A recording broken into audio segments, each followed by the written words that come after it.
Hi, Ghert. Good day. Can you explain us why did you request not to be recognized? I work for a European network against racism and also against fascism. That means that we are sometimes active also in demonstrations, like blocking neo-Nazis in Dresden, Germany. And for that reason, it's not so smart to be recognizable on television. Security problems. For security, yeah. Do you know some people who had problems? Yes. For example, the people in Germany working against fascism, they get beaten up regularly. Yeah. And that means that, for instance, if you go to a trial of a neo-Nazi, you have a big chance that afterwards they wait for you, and so it's better not to be known. And in fact, when I tried to Google you, I didn't find any picture of you. No, you don't exist on the internet. Internet. Can you see, after 20 years internet and 20 years active for United, I still managed to get out? I'm also surprised. Yeah. So we're here to discuss about one of the projects that you created. Can you tell us about this Fortress Europe project? Yeah, we started United in 1992. In fact, with as a network, the full name is European Network Against Nationalism, Racism, Fascism, and in support of migrants and refugees. Yeah. Because we want to mix those topics. We want that anti-racism organizations also work on refugee issues, and that anti-fascist organizations know how to work with migrants. That means that we also started with the topic of refugees. And this is a more, let's say, political topic in Europe, because we speak about borders, and borders are closing and more closing. So what we noticed is that lots of people die on the borders and nobody knows about it, because these are small little messages in the newspaper in Greece or in Spain, and nobody pays attention. Dead body found on the beach, who cares? But we thought of a way to make this small message big. So we started to collect data on people dying on the borders, and we do this for 20 years now. And we have about 17,000, 18,000 very concrete details on the list of people that died. And of course, this is only 20–30% of what I estimate really happens at the borders, because a lot of people just disappear. Without leaving any trace? Without leaving any trace, yeah. We cannot prove this, but you can be sure if you find one body on the beach, then there's maybe 3 bodies in the sea. It will be worse. We also get a lot of requests from Africa, for example, that people ask, do you know where is my son? Because he was on the way to Europe and never arrived anywhere, because mothers miss their kids at a certain moment when they don't hear anymore. And sometimes you've got their names in your database? No, we don't. But yeah, if we have concrete proof that somebody died on the way to Europe, yes. Because we want to be very strict. We only want to be publishing data that are that we can prove. Otherwise, this. Now, one step back. The aim of this list is to raise awareness, to make a small message big. And to do this, we don't want to make mistakes in the list. We want to have a very good scientific list. And it means we only take those people where we can really prove that they were on the way as a refugee to Europe. So if someone dies from starvation or in the desert, it will not be in the database? We have some internal discussion about that. I would say no, because that is still for me not enough proof. Yeah. And we don't need it. That's my personal position, because our list is big enough. We can already work with it. Why do you need such lists to work with media, with members of parliament? And it works. It works big enough. Some colleagues now that are doing this actual typing, of course, they read news in a different way, and they say, yeah, we also want to publish that because we are quite sure that these people in Libya were on the way to Europe. Yeah, we are discussing this. It's not clear what we will do. So it's almost 18,000 people in 20 years. Yeah, it is. And when I read this database, I wrote an article, and it was one of the worst articles I've ever read, because it's horrible. Those stories, all those kids that died in Mediterranean or because they were frozen, hidden in a train, or how do you manage to deal with all those stories? Personally, I manage, because I think we do this work because we want to show what is happening, so you have to show it. But we had once a colleague working, and she was herself a refugee from Bosnia. She was working for some years on this list, and for her it was too much to read all these things coming from the war herself. But for me, it's because it's for me not only the list of death in my work that creates this, let's say, these emotions. It happens also in Europe. I know I was, for example, in the Luxembourg youth ministry, and there's a black guy from Africa sitting there blind and not in a very good mood. So I asked his boss, why is this guy, he's sitting on watching the, let's say, opening the door. I asked his boss, why is this guy here? He came to Luxembourg as a minor with his brother, and their mothers took the eyes out just to make sure they could stay in Europe. I mean, this kind of things you constantly see. And so they survived because they were blind, they could stay in Europe. One of them is happy and the other one has a depression. But imagine that you do this to your kids, that you desperately want them to go to Europe. So these sad things you see all the time. Yeah. We do conferences twice a year where refugees come, and if you listen to their personal stories, it's incredible. Why? So also, because they have to, first of all, they have no idea where they go. They go from Africa and they want to go somewhere. And then by coincidence they end up in Hungary, for example. I just spoke to a guy who started in Croatia, just started to walk, wanted to go to Italy, and suddenly, it was a funny story because he said everybody is racist here. They didn't want to speak English to me, which is not the case in Croatia. They maybe don't speak English, but he had no idea where he was. And then suddenly he thought, I'm in Italy, but it was Hungary, and he came in a prison and people started to fight. And I mean, this whole story is, it's not an easy thing to go to be an asylum seeker. Yeah. Can you tell us about this Russian asylum seeker? Yeah, I had in June last year, I got a phone call from a Russian organization that there was a Russian guy walking in Amsterdam who wanted to apply for asylum against Putin, which was kind of special because, first of all, the Netherlands and Russia officially are friends, so it's the Russian-Dutch friendship year. And then to have somebody who wants to apply for asylum, for political asylum, that is kind of strange, and it was kind of new. So I helped him to get into contact with the Dutch refugee organizations and to apply. And then suddenly in January, mid-January, I got an email from his lawyer that he died in suicide in a Dutch prison because he was in the expulsion center, so in Rotterdam airport, about to be put on the plane back. So I forwarded this message to Russia, of course, to his Russian lawyers, and then suddenly the whole press from Russia and the Netherlands started to jump on me, because a Russian asylum seeker is much more interesting than an African one. And they suddenly wanted to know all the ins and outs, and of course you can also speak to the mother. If you have an African mother somewhere, then nobody knows to find her, but here they just went and spoke to her.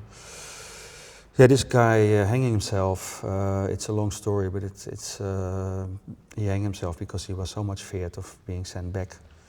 And there's loads of mistakes made because he was still having a permit of stay, so he could stay another half year. So it's a mistake of the police to arrest him and to put him in this prison.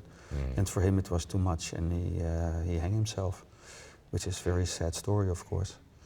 But it's not the only one. I got a question from journalists how many people in the Netherlands committed suicide in detention. And it's around 30 that we have proof of in the last 20 years. So at least, let's say, 1.5 a year, which is incredible. That means that these people are really that much feared.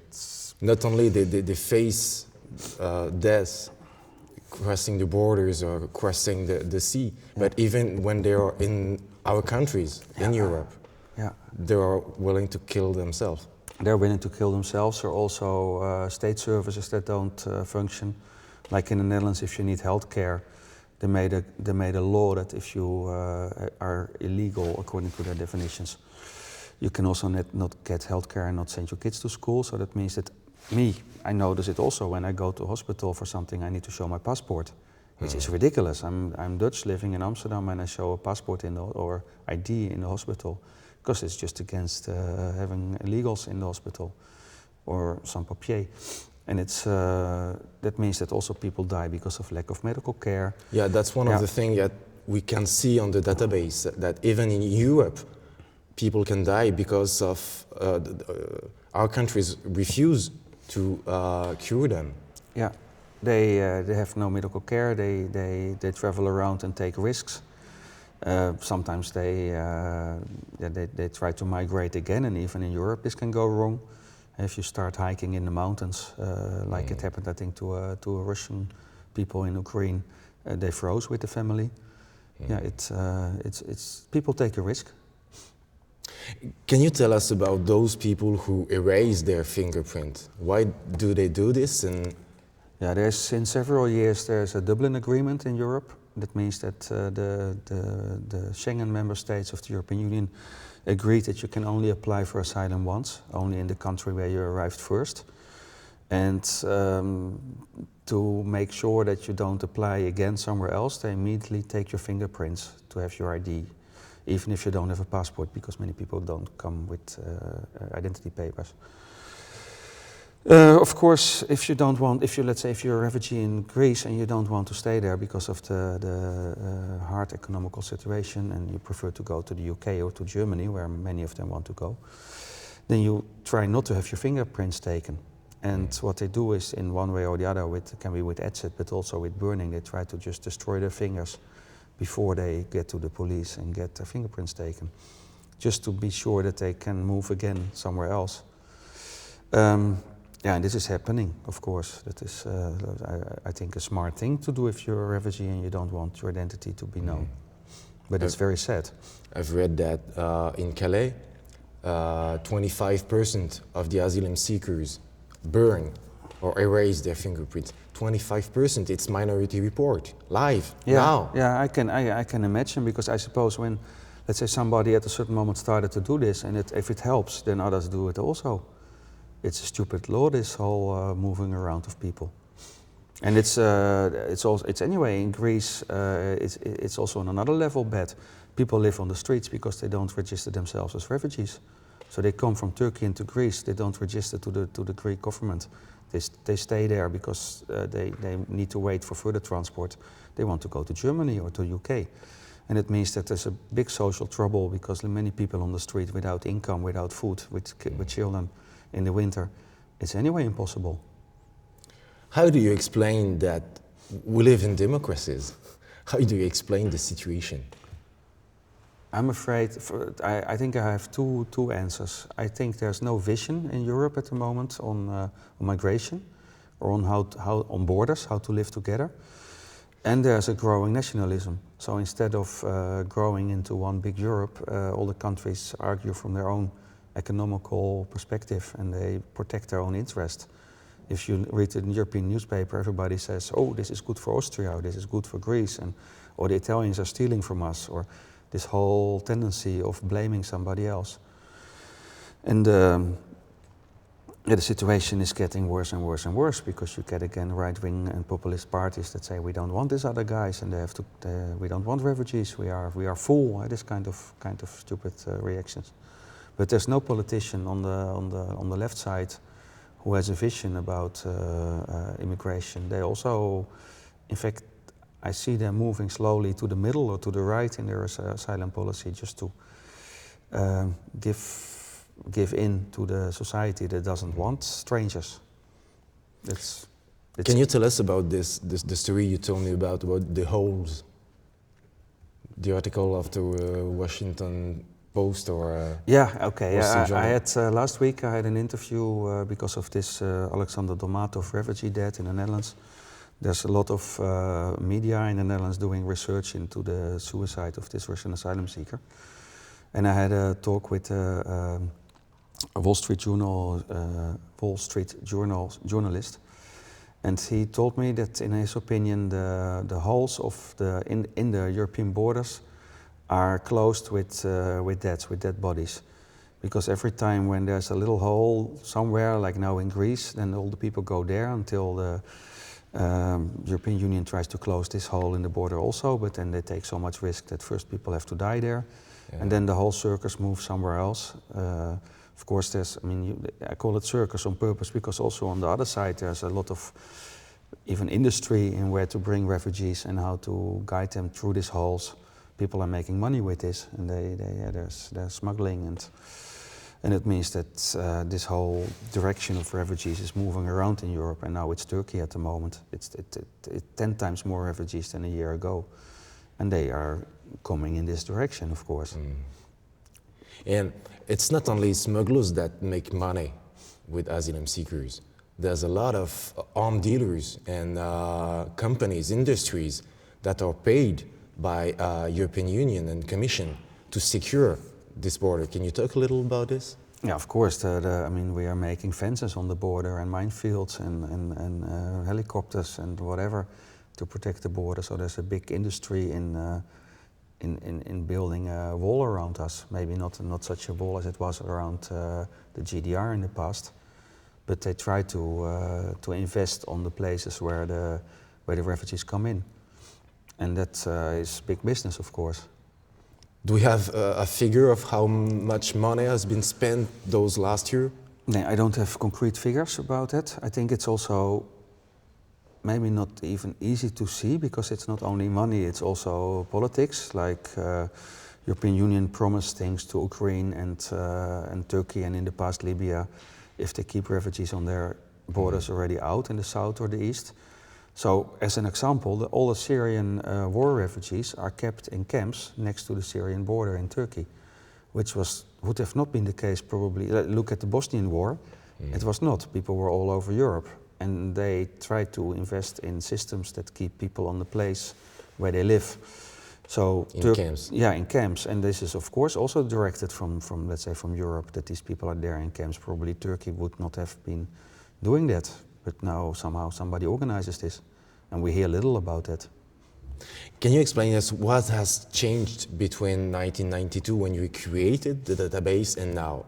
Is it worse? That's a difficult question. Because when you start such a database, you start because you think that there is a problem, but you have to prove it further. So we start with one, and then when we had 1,000, it sounds weird, but we were even happy. So you can be happy with 1,000 deaths, because then we had a message.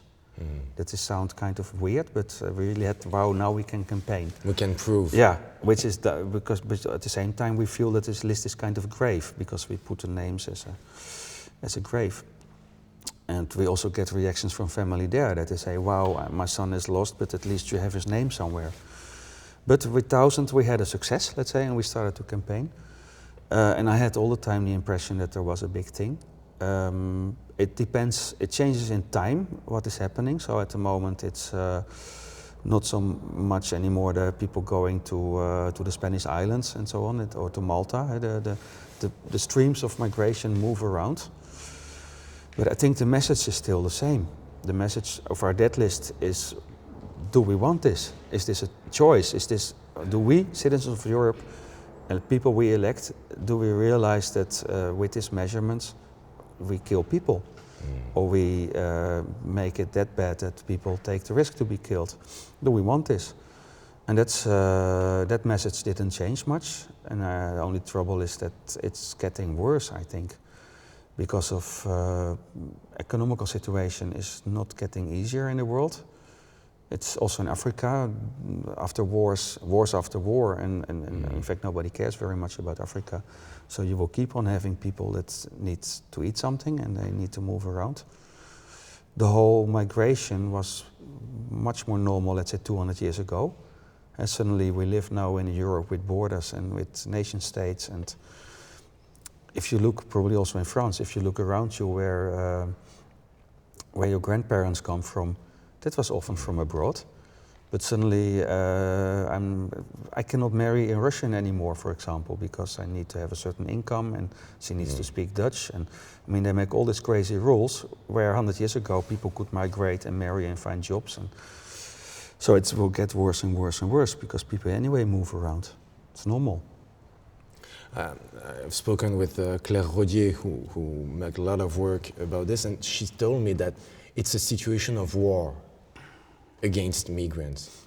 It's really a war. Do you agree? Yeah, I agree. It's I think it has to do with the populist movements in Europe, also with the types as Le Pen. They try to say we don't want others. We are. Who is we? Look around you. What is we? With my no hair, or with your nice former black hair, or the we is something created, and but people believe it. They want we, and we don't want others. And the others are kept out, and that is done in a very tough way. So you can call it war. Yeah. What do you think we could do to avoid this war, to cease this war? That's a difficult one, because the weird thing is, I go back again to the example of a Russian asylum seeker dying in the Netherlands. So 30 people died in detention. Last 20 years, nobody cares, because they're from Africa, most of them. A Russian is something special, because Russia is our friend and neighbor now, after the Cold War. And we have press from both countries, so it's a big issue. And this suddenly is in the news, and you can discuss it. And the people in the street say, yeah, this guy should have had asylum because he's good. But nobody says this about the 30 Africans or people escaping from war. They should stay where they are. So I think if we want to change something, we have to change the people in the street, because they have really no interest in migrants. And so it's you have to be careful. You work in the media, you have to be very careful in your image. I just come from a big UN meeting, Vienna, the United Alliance of Civilizations, where they try to make civilizations, countries work together better. And one of the big working groups there is media, working with migrants, so the image of migrants in the media. So the wording is important. And at the moment, it's getting worse. I think people start to really write about migrants that they are bad, and yeah. So it's a common responsibility. But honestly, if I would have a solution, I would have done it. But I think it's a very difficult one. And did you ever get any official reaction about this list? On our list of deaths, no. If you speak to politicians, they say, "Wow, it's very bad." And what we say we make this list because we want organizations in the network to lobby on a local level. We say, if you want to change this, you have to start in your village and in your city, because in the European Union you will not be able to change it. It's not, they make the laws, but laws are based on desire, on local politics. Politicians don't really express themselves, but media and artists do. This is now such a big list that there's a lot of attention. Can you tell us about what artists or media? Yeah, but I can tell you two things that I liked very much. In last year in Austria, on the radio, they broadcasted every minute, every day at 12 o'clock, a 3 minutes extract of our dead list. So they translated the whole list in German, and they just read out without any opinion that this and this person, old 45 years, died at the Slovak border, etc. So at the end of the year, so for a whole year they read out, they were only in 2007, so they couldn't finish even the whole list. I think that was a good action. And there's a Turkish artist, and she is she started in Amsterdam, but she did it already in Amsterdam, Bern and Istanbul. She blows up our dead list, which is a simple PDF just listing names and details. She blows this up to billboard format, and she hangs them all around town. So in Amsterdam we had for 2 weeks 100 billboards which just published the names of all the people, and all the billboards were different, and this attracts a lot of attention. But again, not of politicians, so no any political reaction also in Amsterdam. And for me also interesting was on the GDR border museum, Helmstad, so between Magdeburg and Berlin, I think it's the border museum, or it's the one between GDR and West Deutschland. They have now a museum on the border situation of East Germany, where 1,000 people died in the communist times. And I was visiting that. I used to stay there in the 80s always when I was traveling, and now there's a museum. It's all about the border and how the people died. And I was a little bit pissed there, because I thought, why don't they publish about situation at European border? Because, for example, the East German border guards, that after the GDR wall fell, they were just moved to the Polish border. So they continued their work kind of in a new setting. Sorry. But on the first floor, there was a whole exhibition on the United Dead list, including the maps that were published in Le Monde and so on. And yeah, nobody ever told it to me, so I find sometimes traces of this work, which are good because I think it's connected. So it sets it in perspective. We now complain about the GDR borders and that people died there because communism lost and we won. And at the same time, nobody cares about that we do the same at our borders. Maybe not shooting people, but it's getting close. Why did you decide to name this database Fortress Europe?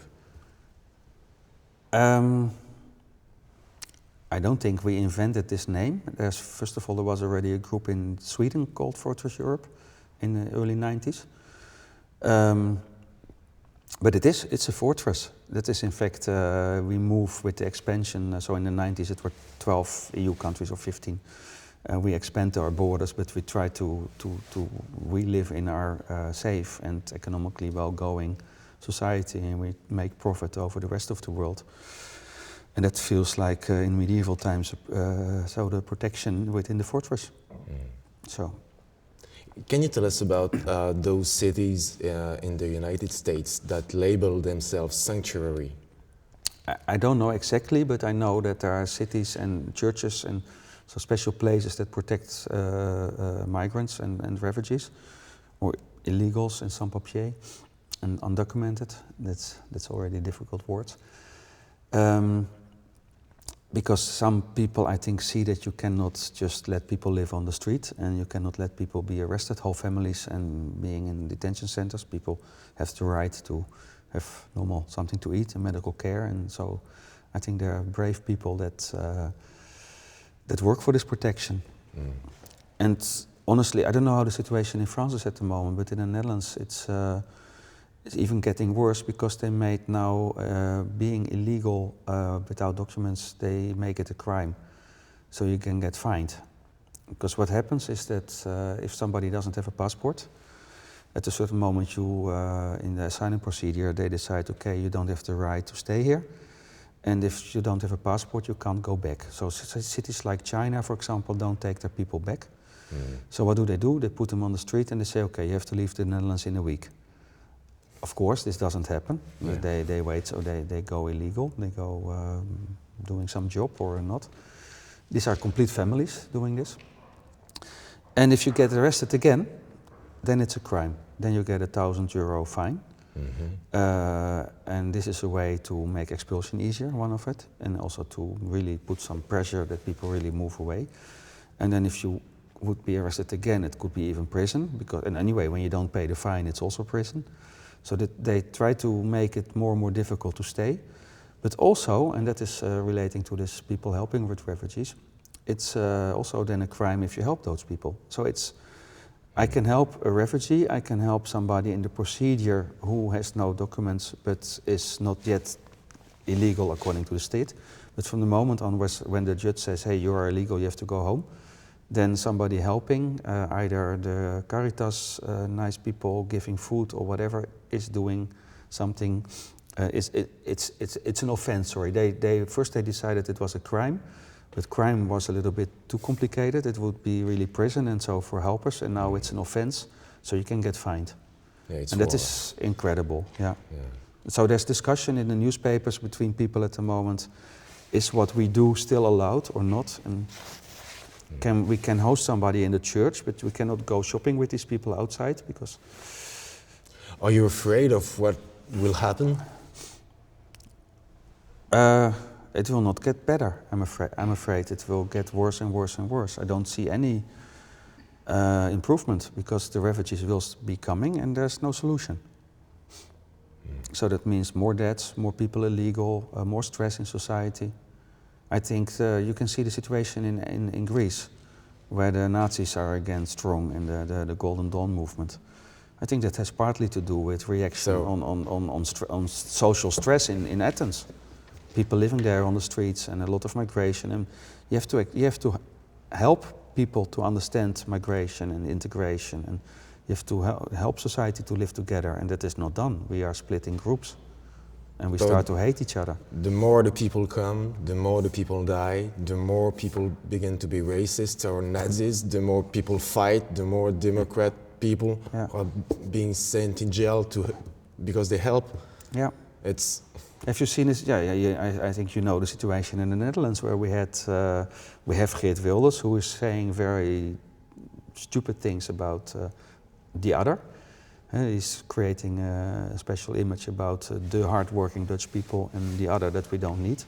Yeah, when so many people vote for him, who to blame? To blame the politician that makes the message visible, or to blame the people on the street that just want this somehow?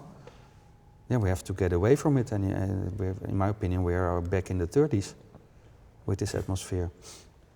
And do you think back in the 30s, after the 30s, they had a war, Yeah. a physical war? Yeah.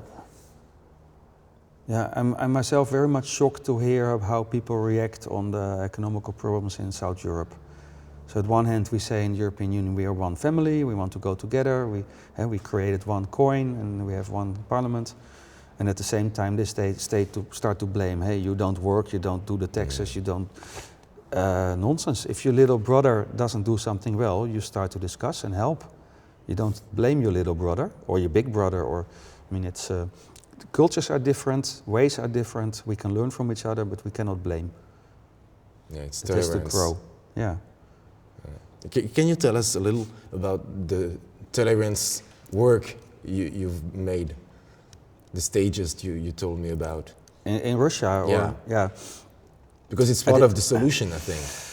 Yeah, I did for 6 years. I did a project with a project partner in Russia, the Center for Inter-Ethnic Cooperation, and it is an umbrella of ethnic groups all over Russia. So from Irkutsk to Moscow and to the south. And in the communist time, the ethnic minorities had mainly they had kind of houses of peace, houses of cultures, big dance halls where they could dance and show their folklore and make puppets with clothes and beautiful hair and so on, and so to show their culture. That is non-politically and harmless, in fact. So beautiful. You look Chechen and you look Armenian and whatever. Good food. These things still exist, and that is in fact all that is done with these ethnic groups. And the kids, we try to reach through these centers the kids, so the 18, 19, 20-year-old from the different cultures. So one evening the Azeri dance, the next evening the Buryat, the third evening the German Volga. And we try to bring them together in 3-4 days tolerance training.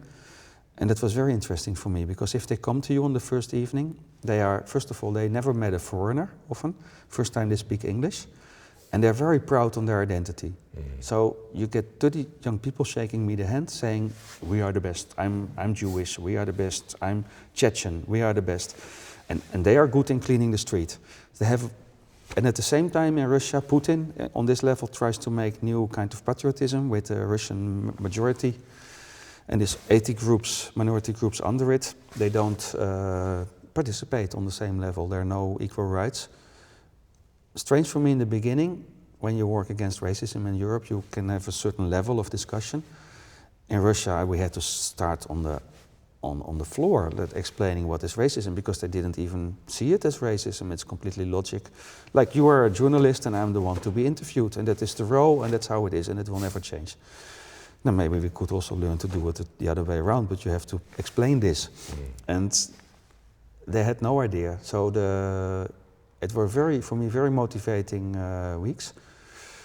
Because in the end, all these people are friends and they start to work together. We try to make them campaigning for tolerance, Action Week Against Racism and so on. So that really helps. You can push a little bit with young people and they will understand that they're not that different, and they can be proud on their own identity, but everybody else is also unique, and you're not the only. You cannot be unique, then I'm also unique. This doesn't work. And it was a nice project, especially because I think Russia, when we speak about dangers in Europe, Russia is also dangerous because it's a country without we. There's no society anymore. It's big business and export of minerals on the top, and there's pensioned people that have nothing on the bottom. And there's nobody saying, like in America, everybody says, I'm an American. In Russia they say whatever, but they're not part of this thing. And it's a big neighbor. And if you have such big neighbors that don't very much stick together, then there can be problems. Back to the list, and it will be my last question. See, in order to help people understand exactly what's happening, can you tell us one or two stories of those people that are in the list? So what we do is we collect little articles from all over Europe or that come to us by internet, and we try to research in them. And there are some cases that were, let's say, obvious. A lot of people, I think big part of the list is people drowning in the sea. So you just find bodies or boats or you hear stories.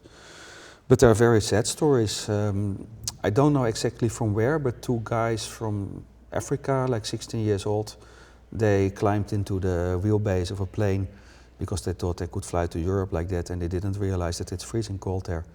So when the plane opened the wheels above Brussels airport, the bodies dropped down and you just find the dead body of a 16-year-old boy in the garden.